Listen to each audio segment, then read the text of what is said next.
Naktinis Vilnius, puodelis arbatos ir nuostabus vaizdas iš televizijos bokšte įsikūrusio Paukščių tako. Būtent čia mes susipažinome su taikvondo pasaulyje jau spėjusiu išgarsėti Vitoldu Dzikevičiumi. Taikvondo daugeliui mūsų nepažįstama sporto šaka, tačiau tik ne Vitoldui.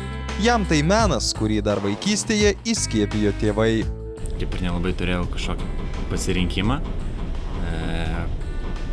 Būdamas 6 metų nelabai ką galėjau ten svajoti apie kažkokias ten kitus sportus. Tai tiesiog tėvai nuvedė į kovos menus ir tai buvo taikvondo. Paukščių takas gerai, bet persikelkime Vitoldui labiau pažįstamą aplinką.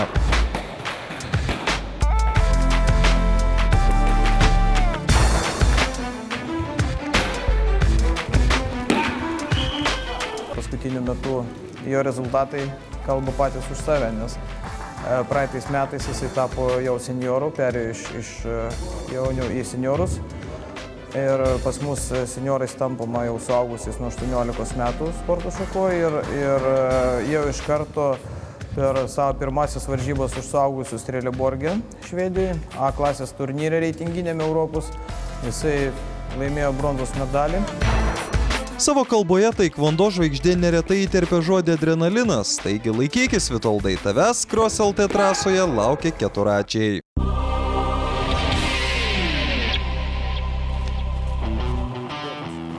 Nori pasivažinėti? Žinoma. Dėk šalmą ir pirmie.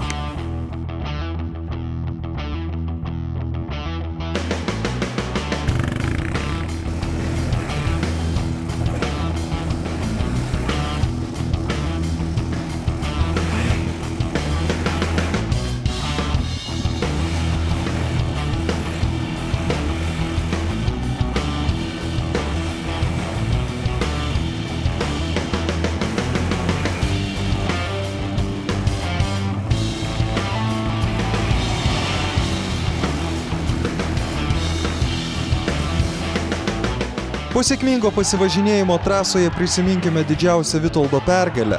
Pergalė pasiekta prieš stipriausią pasaulyje taikvondo atstovą svorio kategorijoje iki 80 kg. Omaras Kukas. Daugelis atvyko pasižiūrėti jo sugebėjimo, bet jiems nepasisekė. Ne savo sugebėjimus tą vakarą prieš jį demonstravo Vitoldas.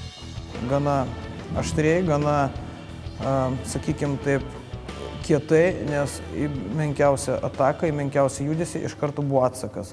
Mes visiškai neleidom jam paimti iniciatyvos ir to pasekoje mes pirmieji pelnėme tašką, vėliau rezultatas buvo sulygintas, bet tai po pirmo kėlinio aš realiai Vitoldui pasakiau, kad mes šie sportininkai, jeigu vyks toliau tokiu būdu kova, mes realiai esame pajėgus nugalėti. Sportininko sugebėjimus atspindi ir iškovotos taurės, už jas Vitoldo mama labiausiai dėkoja treneriui. Kai pradėjau sportuoti, fiziškai, jis beveik nesirgo, aš neturėjau jokių problemų. Paskui užimti vakarai, išeiginės, vasaros atostogos. Čia labai daug, aišku, davė ir pats treneris.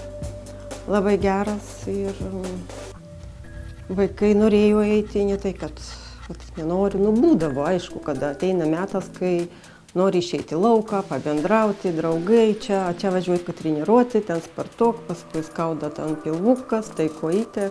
Buvo, bet aš pasakiau ir vyras, arba tu sportuoji, arba tu nesportuoji.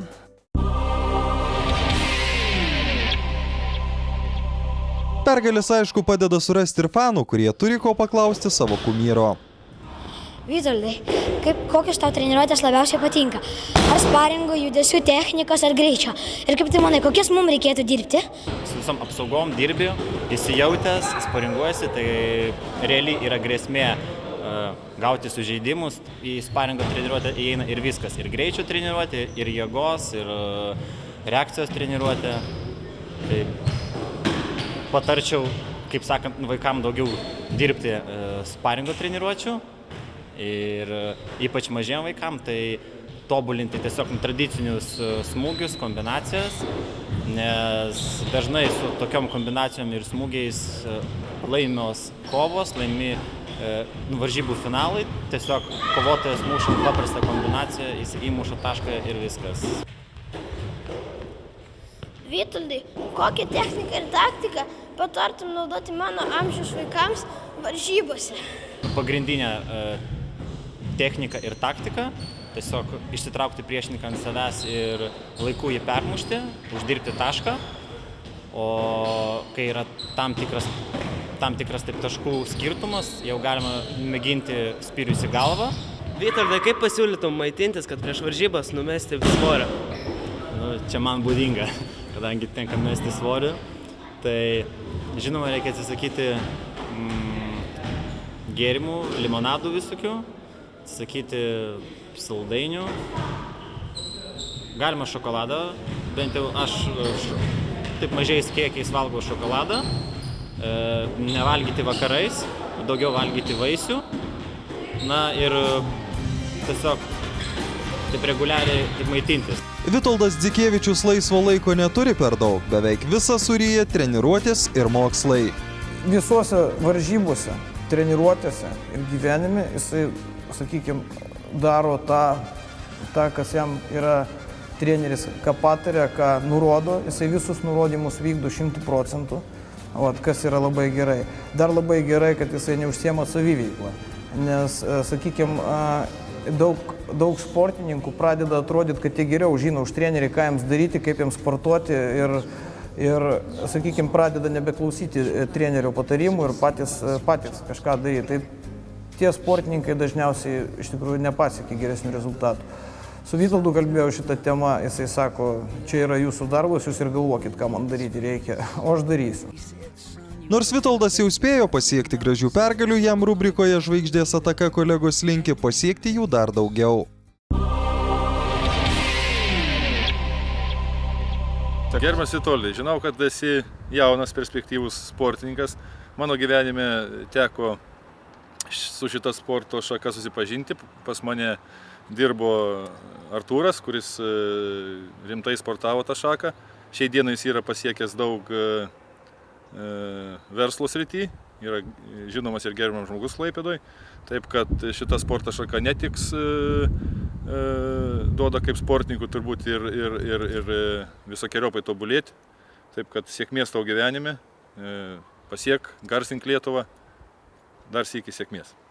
Žinoma, sportas padės ir gyvenimą, kadangi šitam sportui išmokau daugiau pasitikėti savim, daugiau disciplinos, kaip sakant, tai būti tiesiog tokių ramių ir vengti tam tikrų pavojingų situacijų gatvėse, kai kyla kažkoks konfliktas. Norėčiau Vitoldui palinkėti, kad daugiau tobulėt, augti, sportuot, ir kiekvienas tavo žingsnis įeina tau tik į naudą. Nesvarbu, čia yra pralošimas, laimėjimas, viskas tau eina į naudą ir tu reikia tobulėti, augti ant to. Labai tikslų žodžiai iš tikrųjų, taip ir yra mūsų sporte, nes kai tu kovoji, vis tiek, kai tu kovoji tas kovas, tavo tas lygis auga, ypač kai kovoji su stipresniais priešininkais ir jeigu tu laimi, tai žinoma, lygis auga, įgaunama daug patirties ir be abejo taip nereikia nusiminti, kai kova yra pralošta prieš gerą priešininką, nes tai duoda daugiau patirties taip pat ir galbūt daugiau tokio užsispyrimo dirbti daugiau per treniruotės, atidirbti ir tiesiog kitą kartą sukovoti dar geriau ir atsilyginti galbūt su to priešininku taip sportiškai. Vitoldo svajonė patekti į Londono olimpines žaidynes. Sporto specialistai pažymi, kad svajonė daugiau nei reali.